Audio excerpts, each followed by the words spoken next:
এসে গেছি দুপুরে একটা লাঞ্চ রেসিপি নিয়ে।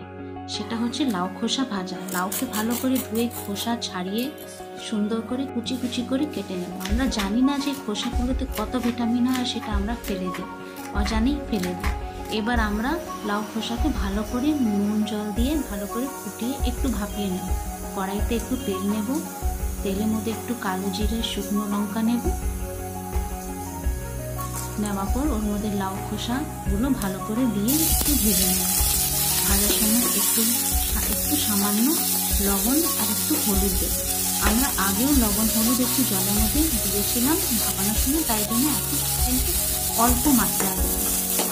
একটু ভাজা হয়ে আসলে আর্ধেক চামচ পোস্ত, গোটা পোস্ত ছড়িয়ে দেব ভেজে করে। এখন এটা রেডি হয়ে গেছে ভাতের সাথে খাওয়ার জন্য। একবার খেয়ে দেখুন কেমন লাগে। Thank you.